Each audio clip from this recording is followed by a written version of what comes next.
Había una telenovela que detuvo a México entero. Noches de martes, familias pegadas al televisor, mamás que odiaban a la protagonista, papás que no lo admitían pero tampoco se perdían un capítulo. Eso fue Teresa. Pero hay algo que nunca te contaron sobre esa historia. Varios de los que la hicieron grande ya no están. Y ninguno se fue en paz. Hoy vamos a hablar de 10 actores que formaron parte de uno de los elencos más recordados de la televisión mexicana. Actores que conociste en el horario estelar del Canal de las Estrellas, que viste todas las noches durante meses, que aplaudiste, que odiaste, que amaste sin saber sus nombres reales.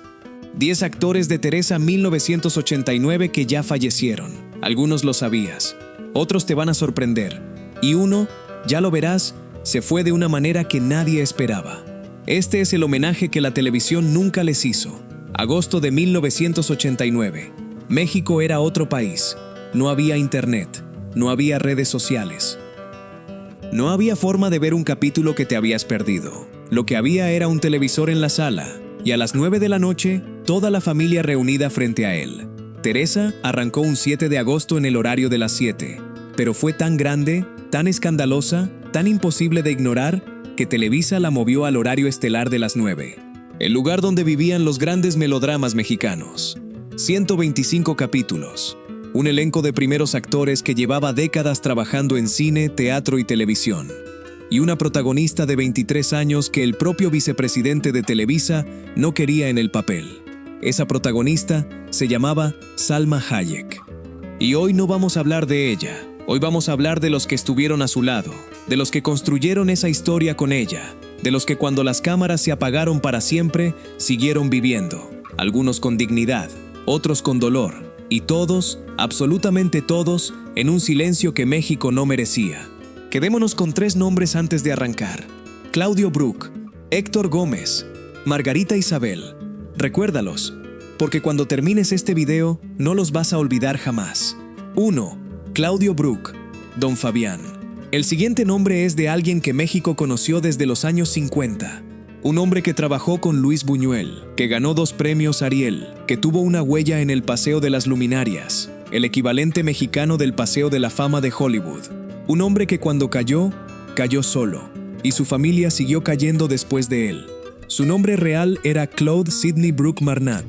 Nació el 28 de agosto de 1927 en la Ciudad de México, hijo de padre británico y madre mexicana de origen vasco-francés. Creció hablando 3 idiomas: español, inglés y francés. De joven trabajó en la Embajada del Reino Unido y jugó fútbol semiprofesional en el Club Atlante. Pero el destino tenía otros planes para él. Claudio Brook se convirtió en uno de los actores más respetados del cine mexicano. Trabajó directamente con Luis Buñuel en 2 de sus películas más celebradas, El Ángel Exterminador y Simón del Desierto. Protagonizó El Castillo de la Pureza. Interpretó a Jesucristo en Jesús, Nuestro Señor. Participó en la película de James Bond Licencia para Matar en 1989. Y fue durante 8 años la voz oficial de Chrysler en México. Esa voz grave y elegante que decía "Valor Chrysler" en cada comercial de televisión. 2 premios Ariel, más de 100 producciones en cine y televisión, una carrera de casi 40 años. En 1989, con todo ese peso encima, llegó a Teresa para dar vida a Don Fabián, el patriarca, el hombre de dinero y de mundo que ponía orden en el caos que Teresa sembraba a su paso. Un papel hecho a su medida, porque Claudio Brook nunca necesitó levantar la voz para imponer presencia. Le bastaba con aparecer en cuadro. Nadie imaginaba que esa sería una de sus últimas apariciones en pantalla. Para 1995, Claudio Brook tenía 68 años y un secreto que estaba consumiéndolo por dentro: cáncer de estómago. Siguió trabajando. Eso era lo que hacía Claudio Brook: trabajar. Aceptó un papel en Retrato de Familia, una nueva telenovela de Televisa. Se presentaba a grabar, aprendía sus líneas, se paraba frente a las cámaras como lo había hecho durante 40 años. Nadie en el set sabía con exactitud qué tan grave estaba. El 18 de octubre de 1995, Claudio Brook murió.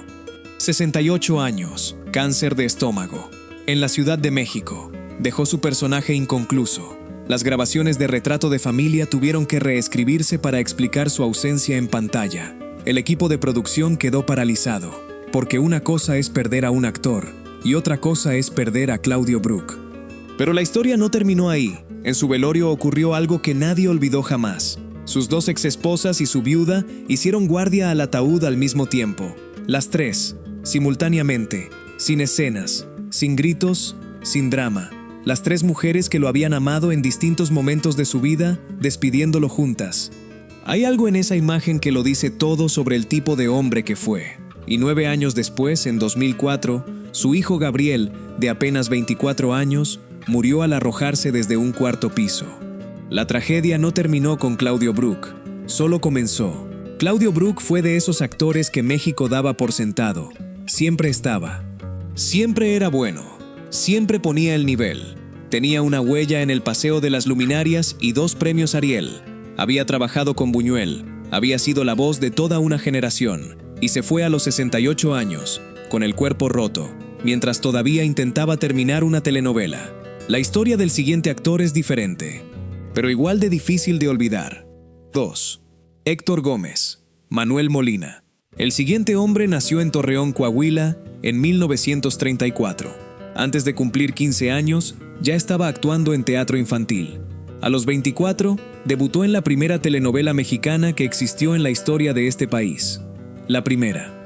La número 1, la que empezó todo. Y sin embargo, cuando murió, la mayoría de México no lo supo. Héctor Gómez Sotomayor nació el 13 de octubre de 1934 en Torreón, Coahuila. Estudió actuación en el Instituto Nacional de Bellas Artes. Fue parte de la primera generación de actores egresados de esa institución. Y en 1958, cuando la televisión mexicana apenas estaba aprendiendo a existir, Héctor Gómez ya estaba frente a las cámaras protagonizando Senda Prohibida, la primera telenovela mexicana de la historia.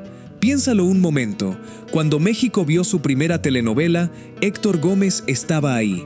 Durante las décadas siguientes construyó una carrera sólida, discreta y constante. Nunca fue el protagonista que salía en las portadas de las revistas de espectáculos. No era el galán que las chavas arrancaban de los pósters. Era otra cosa. Era el tipo de actor que cuando aparecía en pantalla, todo el mundo decía lo mismo sin decirlo: este cuate ya sabe lo que hace. Y era verdad, lo sabía desde los 14 años. En Teresa de 1989 interpretó a Manuel Molina, el padre de Aurora, uno de los personajes centrales que orbita alrededor de Teresa y sufre en silencio las consecuencias de su ambición sin fondo. Un papel de primer actor, con peso, con presencia. Con la autoridad tranquila que solamente da una carrera de más de 30 años frente a las cámaras. Después de Teresa siguió trabajando sin parar. Ángeles Blancos, María Mercedes, Baila conmigo, Rebelde, Cuidado con el ángel, novela tras novela, año tras año, sin escándalos, sin polémicas, sin entrevistas donde se quejara de nada. Héctor Gómez era de los que llegaban, trabajaban y se iban a su casa, hasta que el cuerpo dijo basta. En 2009 fue llamado para participar en Hermanos y Detectives. Nadie lo sabía en ese momento, pero sería su último trabajo frente a las cámaras. El último personaje de una carrera que había empezado cuando Adolfo Ruiz Cortines era presidente de México. El cáncer ya estaba adentro. El 15 de agosto de 2009, a las 3:30 de la madrugada, Héctor Gómez murió en la Ciudad de México. 3:30 de la madrugada. Esa hora en la que la ciudad está quieta y nadie está viendo. No hubo grandes titulares al día siguiente, no hubo especiales de televisión, no hubo homenaje en el canal donde había trabajado durante más de 50 años, no hubo una sola noche de programación dedicada a su memoria. Un hombre que había estado en la primera telenovela mexicana de la historia, que había trabajado en pantalla durante más de 5 décadas, que había formado parte de uno de los elencos más queridos de Televisa. Se fue a las 3:30 de la madrugada y México apenas lo notó. 74 años, más de medio siglo frente a las cámaras, una carrera que empezó antes de que la mayoría de su público hubiera nacido. Y un silencio después de su muerte que dolía más que cualquier despedida. Héctor Gómez fue de esos pilares invisibles que sostienen una industria entera sin que nadie les agradezca el esfuerzo, sin que nadie voltee a verlos cuando están, sin que nadie los llore como merecen cuando se van. Trabajó hasta el final. Eso es todo lo que necesitas saber de él, y eso, a veces, es lo más triste de todo. El siguiente nombre también se fue en silencio, pero su historia tiene un giro que muy poca gente conoce, porque esta actriz no solo compartió elenco con Claudio Brook en Teresa, también compartió su vida. 3. Mercedes Pascual, Enriqueta Martínez. La siguiente actriz nació en Madrid, España, en 1930. Llegó a México a los 9 años huyendo de una guerra. Se convirtió en una de las primeras actrices más importantes de este país. Trabajó en teatro, cine y televisión durante más de 6 décadas. Estuvo casada con uno de sus compañeros de elenco en Teresa. Y murió sin que casi nadie lo dijera en voz alta. Su nombre era Mercedes Pascual Boudesoque. Nació el 25 de diciembre de 1930 en Madrid, España. Cuando tenía 9 años, su familia tuvo que abandonar todo. La Guerra Civil Española los obligó a salir. Llegaron a México con lo que pudieron cargar. Y México se convirtió en su país para siempre. Estudió ballet en el Palacio de Bellas Artes. Luego estudió actuación, luego el teatro se la tragó entera y ya no hubo manera de sacarla. Fue una de las fundadoras de la Compañía Nacional de Teatro. Trabajó en más de 60 puestas en escena a lo largo de su vida. El Instituto Nacional de Bellas Artes y Literatura la reconoció públicamente como parte del legado cultural de México. La agrupación de críticos y periodistas de teatro le entregó en 2014 el Premio a la Trayectoria. Ese tipo de premio que se da cuando una carrera ya no necesita que nadie la explique. En televisión su nombre sonó fuerte desde finales de los años 50. Y en los 80 alcanzó un nuevo pico con Cuna de Lobos en 1986, uno de los melodramas más vistos en la historia de Televisa, donde interpretó a uno de esos personajes que el público amaba odiar. Luego llegó Teresa. En 1989 interpretó a Enriqueta Martínez, la abuela millonaria, la mujer de dinero, de apellido, de mundo, la antagonista elegante que miraba a Teresa con una mezcla de desprecio y fascinación.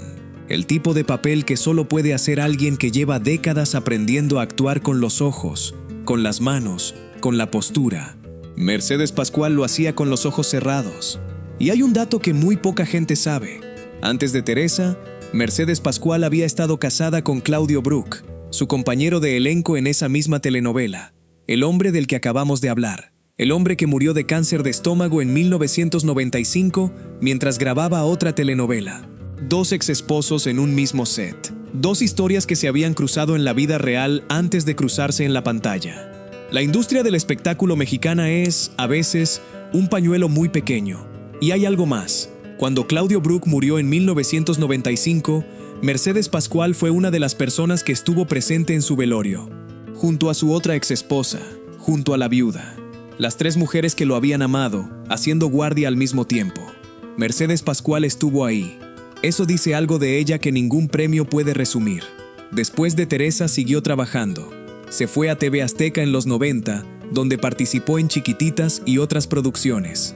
Regresó a Televisa, siguió haciendo cine. A los 85 años recibió una nominación al Ariel por la película Tamara y la Catarina, porque Mercedes Pascual era de esas actrices que no envejecían, que simplemente se volvían más interesantes con cada año que pasaba. Pero el cuerpo tiene sus propios tiempos. El 10 de junio de 2019, la noche de un domingo, Mercedes Pascual murió en la Ciudad de México. Tenía 88 años. La causa oficial nunca se confirmó públicamente con detalle. Fue su hija, la también actriz Mercedes Olea, quien lo anunció en redes sociales con una sola frase: «Queridos amigos, mi mamá ya se fue a viajar por las estrellas». Nada más. No hubo conferencia de prensa, no hubo comunicado de Televisa, no hubo homenaje esa noche en ningún canal. Una mujer que había llegado a México huyendo de una guerra a los 9 años, que había construido desde cero una carrera de más de 6 décadas, que había sido antagonista de Salma Hayek, exesposa de Claudio Brook, fundadora de la Compañía Nacional de Teatro y nominada al Ariel a los 85 años. Se fue un domingo en la noche, y al día siguiente, la vida siguió como si nada. Eso es lo que le hace la industria a sus actrices cuando ya no las necesita. Las deja irse en silencio. Antes de continuar, si estas historias te están impactando, regálanos un like para que lleguen a más personas que también crecieron con Teresa. Es un gesto pequeño que a nosotros nos ayuda muchísimo. Y ahora viene alguien que llegó a México desde Francia, que compitió en los Juegos Olímpicos, que vivió casi un siglo y que se apagó sola, en su propia casa, detrás del teatro que ella misma construyó. 4. Nadia Aro Oliva, antagonista La siguiente mujer nació en Francia en 1918. No era actriz cuando llegó a México, era esgrimista. Una deportista olímpica que un día decidió que el escenario le interesaba más que la espada. Vivió 95 años, construyó un teatro con sus propias manos y murió sola, en su casa, detrás de ese mismo teatro, sin que casi nadie en la industria fuera a despedirla. Su nombre real era Albertina Charlotte Boudessoc Noblecourt. Nació el 11 de abril de 1918 en Montcornet, Francia. Desde joven destacó en el deporte. No en cualquier deporte, en esgrima. Una disciplina que requiere precisión, elegancia, frialdad bajo presión y una inteligencia táctica que no todo mundo tiene. Esas mismas cualidades que años después la harían una actriz extraordinaria. En 1948 compitió representando a México en los Juegos Olímpicos de Londres en la prueba individual de florete femenino. Piénsalo, una mujer francesa, nacionalizada mexicana, compitiendo en los Juegos Olímpicos en 1948. En una época en que eso era casi impensable. Cuando tenía 18 años conoció al coronel mexicano Antonio Haro Oliva. Se casó con él, tomó sus apellidos y se quedó en México para siempre. Primero fue modelo en París, luego modista, luego el teatro la llamó y todo lo demás quedó atrás. Debutó en las tablas en 1950 con la obra Los de Abajo y desde ese momento no paró. Cine, teatro, televisión, décadas y décadas de trabajo constante e impecable. Participó en El Ángel Exterminador de Luis Buñuel, la misma película en la que también trabajó Claudio Brook, su futuro compañero de elenco en Teresa. Una coincidencia que dice mucho sobre los círculos en los que se movía esta mujer. Trabajó en telenovelas como Amor de Nadie, Pobre Señorita Limantour y Herencia Maldita. Y en 1989 llegó a Teresa para interpretar a uno de los personajes antagónicos que hacían la vida imposible a la protagonista. Con esa frialdad que solo da la experiencia, con esa mirada que atraviesa la pantalla y llega directo al estómago del espectador, Nadia Haro Oliva no actuaba la maldad, la habitaba. Y además de todo eso, construyó el Teatro Arlequín, su propio teatro, en la Ciudad de México, un espacio que durante décadas fue punto de encuentro de la cultura teatral mexicana y que eventualmente vendió, ya en sus últimos años, al empresario teatral Antonio Calvo. Pero nunca se alejó de él, porque Nadia Haro Oliva vivía justo detrás. El 17 de enero de 2014, a los 95 años, Nadia Haro Oliva murió de causas naturales en su casa de la Ciudad de México.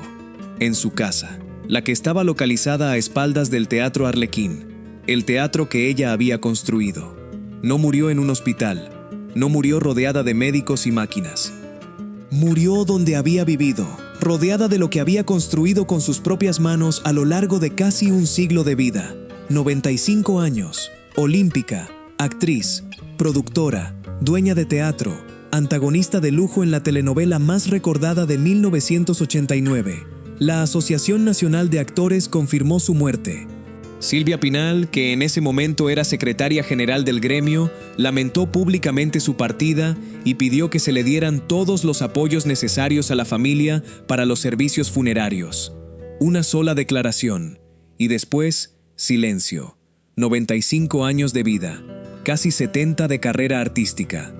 Una medalla olímpica, un teatro construido con sus propias manos, y una despedida que no duró ni un ciclo de noticias. Hay algo profundamente injusto en eso. Algo que habla no de Nadia Haro Oliva, sino de nosotros. De la velocidad con la que olvidamos a quienes nos dieron tanto. Nadia se fue con la dignidad intacta. Con sus 95 años bien vividos. Con su teatro a sus espaldas y su historia completa. No todos los que vienen tuvieron esa suerte. La siguiente actriz murió a los 73 años en Cuernavaca. Sin velorio, sin servicios funerarios, sin que nadie pudiera despedirse de ella en persona, porque así lo pidió ella misma.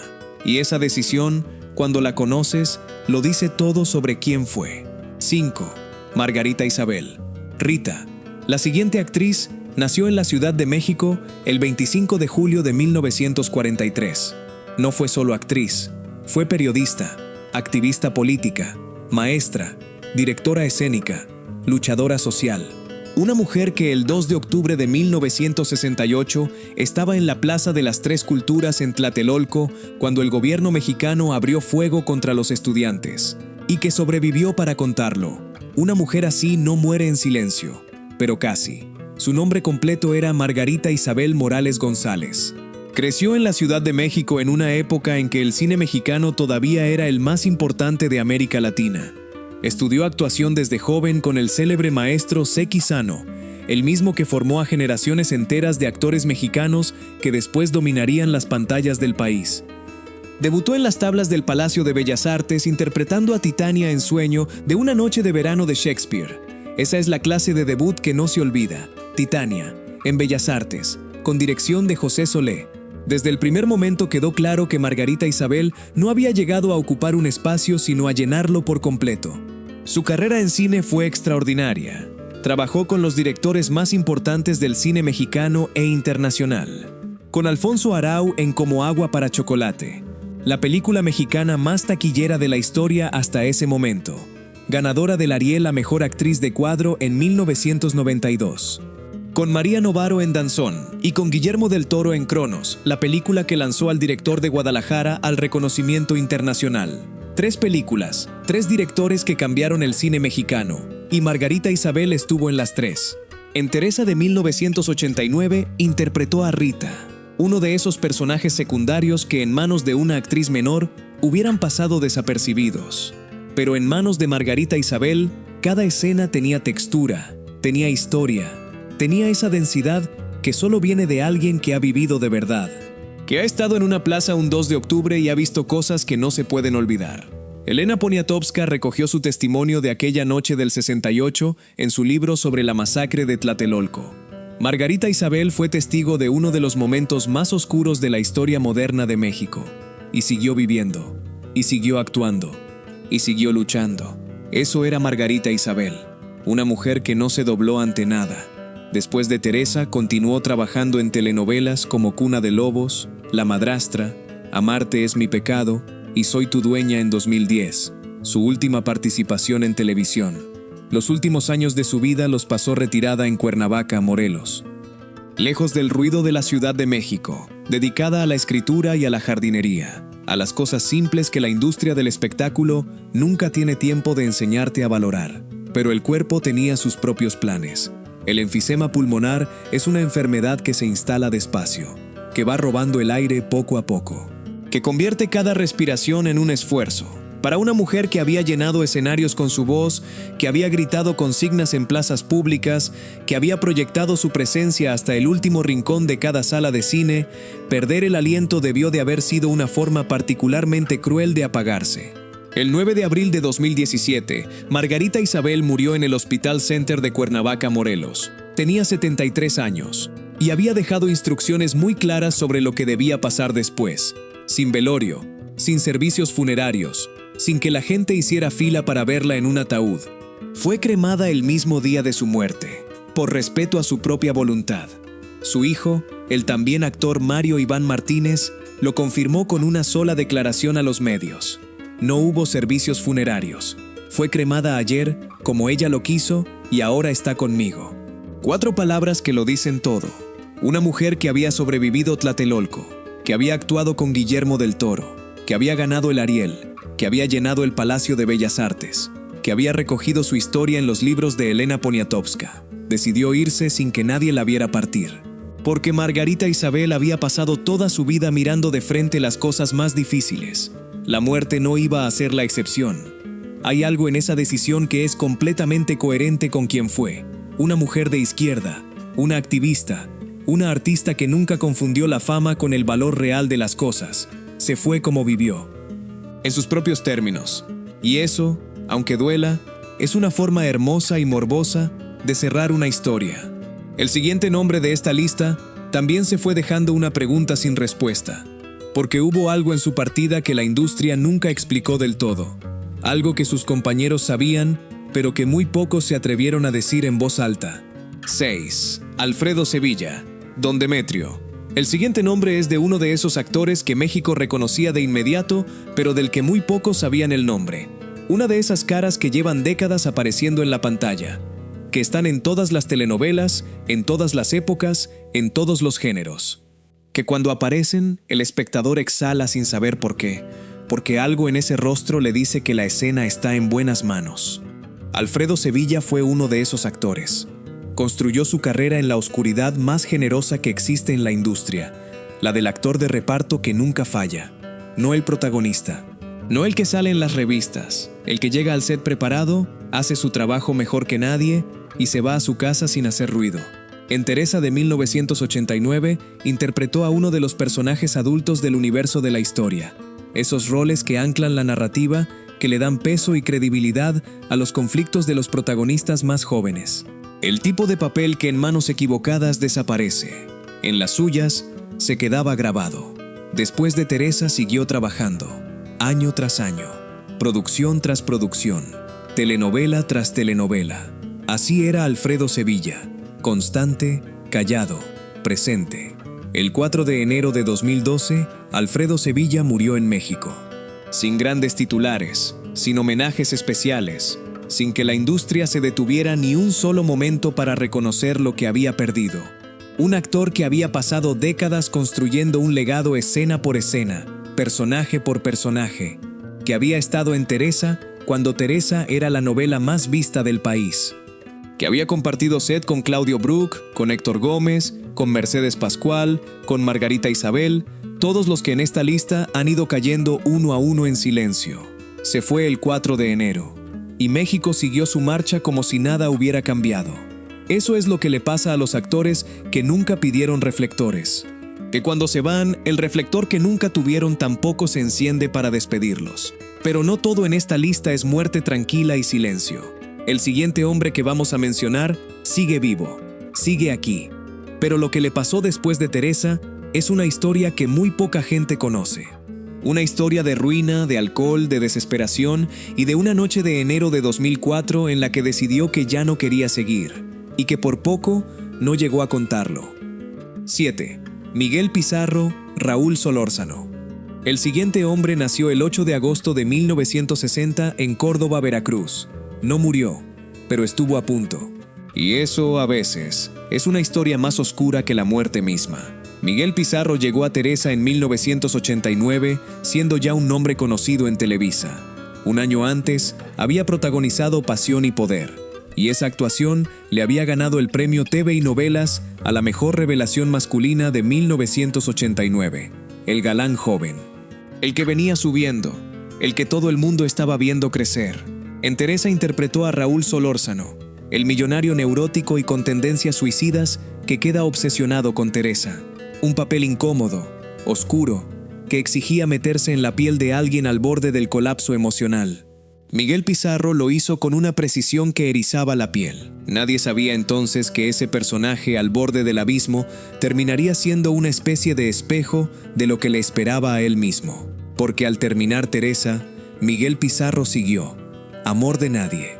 Cuando llega el amor. Milagro y magia. La última esperanza. La dueña. Luz clarita. Rubí, novela tras novela. Trabajo constante. Cara conocida en el horario estelar durante más de 20 años. Pero debajo de esa superficie había algo que se estaba pudriendo despacio. En 2004, a los 43 años, Miguel Pizarro invirtió todos sus ahorros de 5 años en un proyecto de teatro. Quería convertirse en empresario teatral. Quería algo propio, algo que no dependiera de que un productor de Televisa lo llamara o no lo llamara. Los socios lo estafaron. Se fue todo. El dinero, el proyecto, los 5 años de ahorros, todo. Miguel Pizarro cayó en las deudas, cayó en el alcohol, cayó en una depresión que fue apagándolo poco a poco, escena por escena, noche por noche, hasta que llegó una noche en la que decidió que ya era suficiente. El 14 de enero de 2004, Miguel Pizarro intentó suicidarse. Se cortó las venas. Fueron sus propios vecinos quienes se dieron cuenta, quienes llamaron, quienes llegaron a tiempo. Si no hubieran llegado, si nadie hubiera tocado esa puerta en ese momento preciso, esta lista tendría un nombre más entre los que ya no están.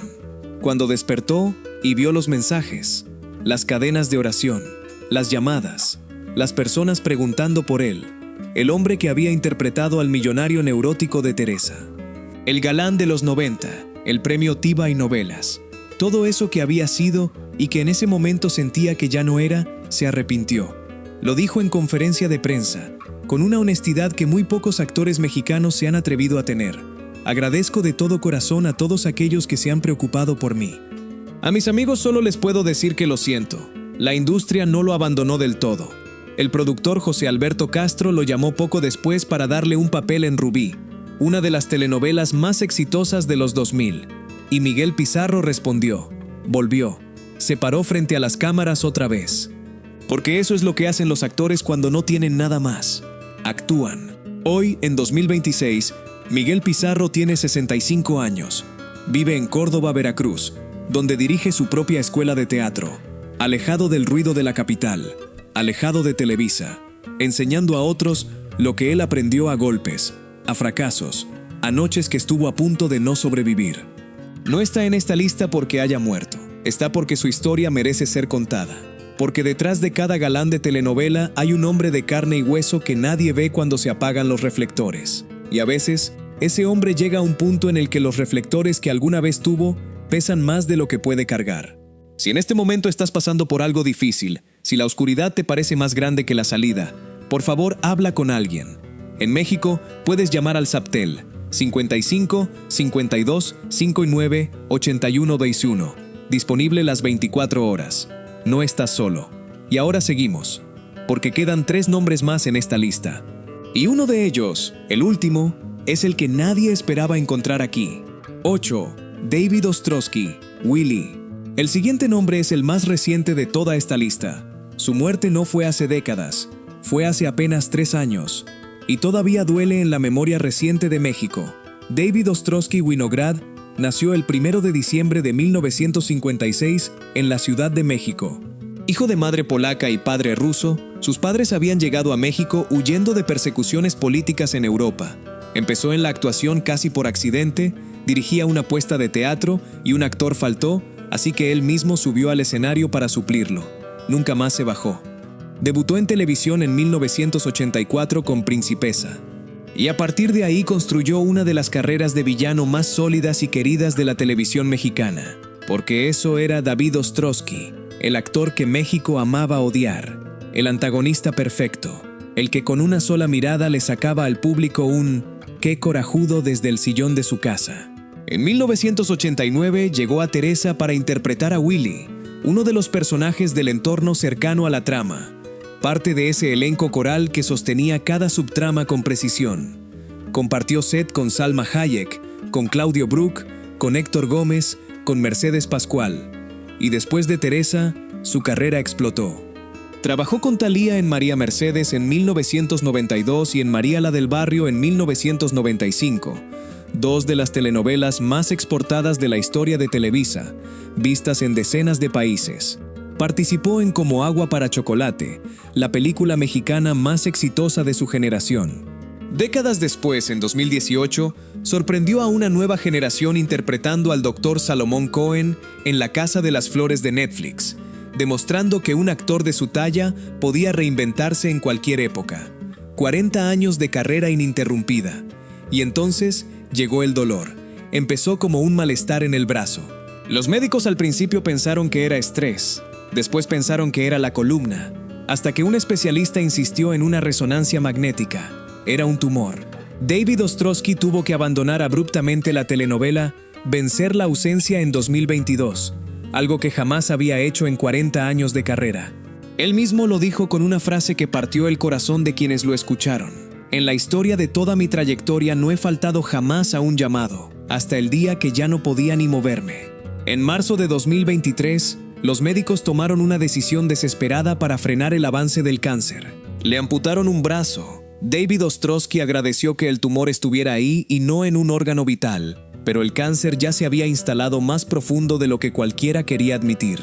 El 17 de agosto de 2023, David Ostrowski murió a los 66 años. La Asociación Nacional de Intérpretes confirmó la noticia con un comunicado breve, y entonces llegaron las despedidas. Lucero, María Sorté, Laura Zapata. La productora Rosy Ocampo, que había trabajado con él hasta el final, escribió simplemente: «Su legado en la pantalla será eterno». Un actor que México vio crecer durante 4 décadas, que hizo de villano en Teresa, en María Mercedes, en María la del Barrio, en La Casa de las Flores.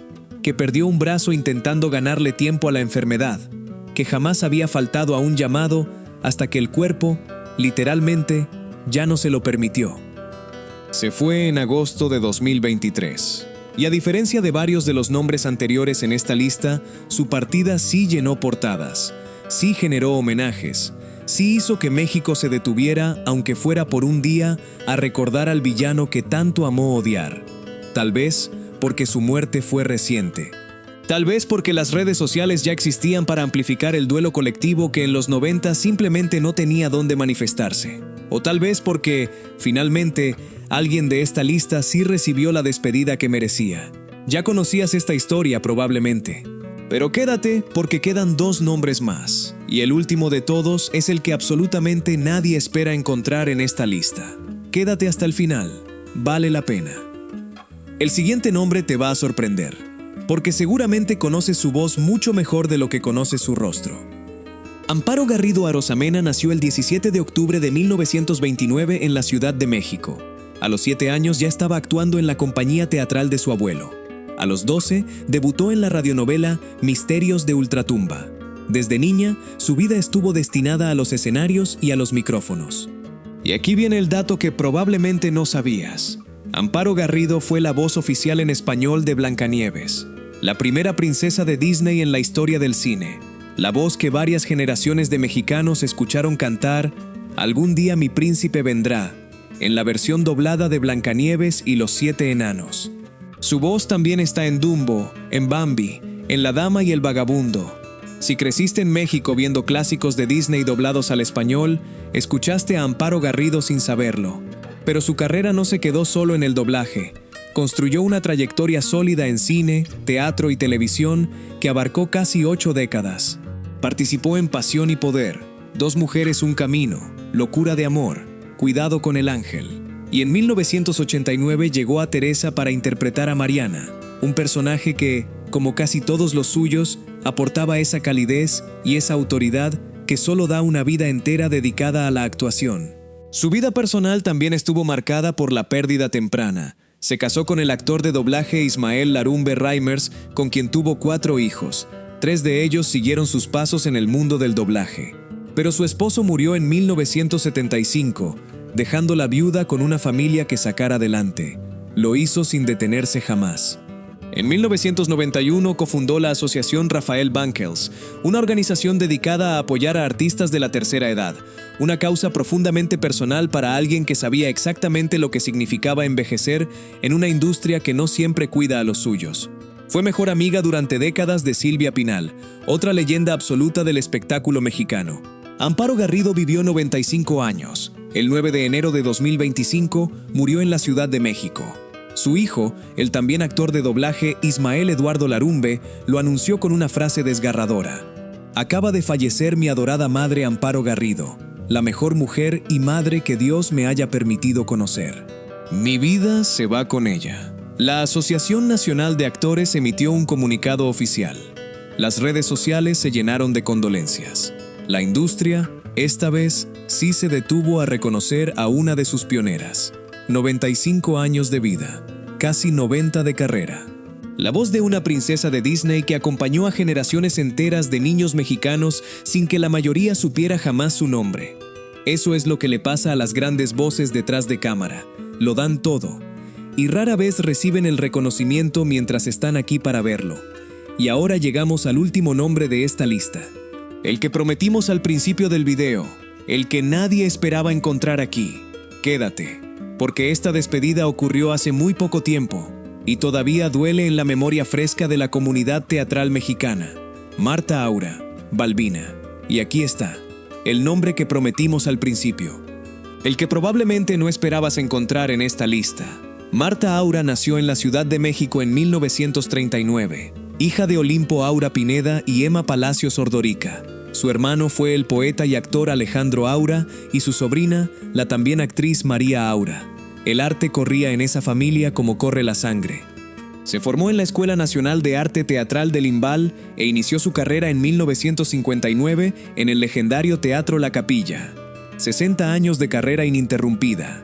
60 años subiéndose a un escenario, a un foro, a un set, una y otra vez, sin detenerse jamás. En cine trabajó con los directores más importantes de México: Alfonso Arau, Jorge Fons, Arturo Ripstein, Felipe Casals, y también con Alfonso Cuarón, el mismo director que dirigiría décadas después Roma y ganaría el Oscar. En televisión debutó en 1978 con la telenovela Acompáñame. Le siguieron Quinceañera, Amor en silencio, Baila conmigo, La sombra del otro. Y en 1989 llegó a Teresa para interpretar a Balbina, uno de esos personajes de carácter que solo una actriz con décadas de oficio teatral puede sostener con tanta naturalidad. Pero lo verdaderamente extraordinario de Marta Aura es que nunca se detuvo. Mientras muchos actores de su generación se retiraban, ella seguía.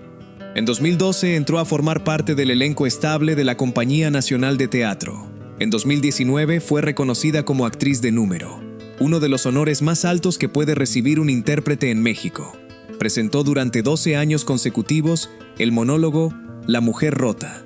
Llevó Mujer on the Border a escenarios de México, Estados Unidos y España. Y en 2022, a los 82 años, recibió el premio Mezcal a la mejor actriz en un largometraje mexicano por Coraje, la ópera prima de su propio hijo, el director Rubén Rojo. Una actriz que en sus últimos años seguía ganando premios, que seguía siendo aclamada en festivales internacionales, que parecía indestructible. En junio de 2022, su hijo confirmó que la habían hospitalizado por neumonía. Eso le impidió presentar Coraje en el Festival Internacional de Cine de Guadalajara, el mismo festival donde la película estaba siendo aclamada. 3 semanas después, el sábado 9 de julio de 2022, en la madrugada, Marta Aura murió. Tenía 83 años. El Instituto Nacional de Bellas Artes y Literatura confirmó su muerte sin dar más detalles sobre la causa. La Secretaría de Cultura de México emitió un comunicado oficial. La Compañía Nacional de Teatro, de la que había sido parte durante una década, lamentó públicamente la pérdida de quien llamaron una incansable y reconocida promotora de la cultura. La directora del IMBAL, Lucina Jiménez López, lo resumió en una sola frase que define toda una vida. No dejó de trabajar nunca en lo que era su pasión, la escena. 60 años de carrera, 5 décadas compartiendo set con leyendas del cine mexicano. Una actriz de número de la Compañía Nacional de Teatro. Una mujer que, a los 82 años, seguía ganando premios por proyectos nuevos, y que se fue apenas 3 semanas después de no poder presentar su última gran película. Marta Aura compartió set con Salma Hayek en 1989, cuando ambas estaban en momentos completamente distintos de sus carreras, una empezando, la otra ya consolidada. 33 años después, mientras Salma Hayek brillaba en producciones de Hollywood, Marta Aura seguía subiéndose a escenarios mexicanos, ganando premios, formando nuevas generaciones de actores. Hasta la última madrugada de julio de 2022. 10 nombres, 10 historias. Un mismo elenco que en 1989 hizo historia en la televisión mexicana. Hay algo que todas estas historias tienen en común, y no es solo que compartieron set en una telenovela de 1989. Es que ninguno de ellos se detuvo. Claudio Brook trabajó hasta que el cáncer se lo impidió. Héctor Gómez actuó hasta los 74 años. Mercedes Pascual recibió una nominación al Ariel a los 85. Nadia Aro Oliva vivió 95 años sin dejar nunca su teatro. Margarita Isabel escribió y cultivó su jardín hasta el final, en sus propios términos. David Ostrowski no faltó a un solo llamado en 40 años, hasta que el cuerpo, literalmente, ya no se lo permitió. Amparo Garrido fundó una asociación para cuidar a otros actores mayores, después de haber sido la voz de una princesa de Disney que nadie identificó nunca con su rostro. Marta Aura ganó un premio a los 82 años por una película de su propio hijo. La industria del espectáculo mexicano les dio fama, pero rara vez les devolvió esa fama en el momento en que más la necesitaban, al final. Algunos se fueron en silencio absoluto, como Héctor Gómez, a las 3:30 de la madrugada, sin que nadie lo notara. Otros se fueron acompañados de homenajes y comunicados oficiales, como Marta Aura o David Ostrowski. Pero todos, sin excepción, dejaron algo que ninguna industria les puede quitar jamás: el cariño genuino de un público que los vio crecer en sus pantallas, noche tras noche, durante el verano y el invierno de 1989, cuando Teresa detuvo a un país entero. Esa es, quizás, la verdad más incómoda de toda esta historia. Que la fama es prestada, que los aplausos se apagan, pero que el recuerdo del público, cuando es genuino, puede durar mucho más que cualquier carrera. ¿Cuál de estas 10 historias te impactó más? Comenta el nombre del actor o actriz que más te marcó, y si llegaste a ver Teresa cuando se transmitió originalmente en 1989.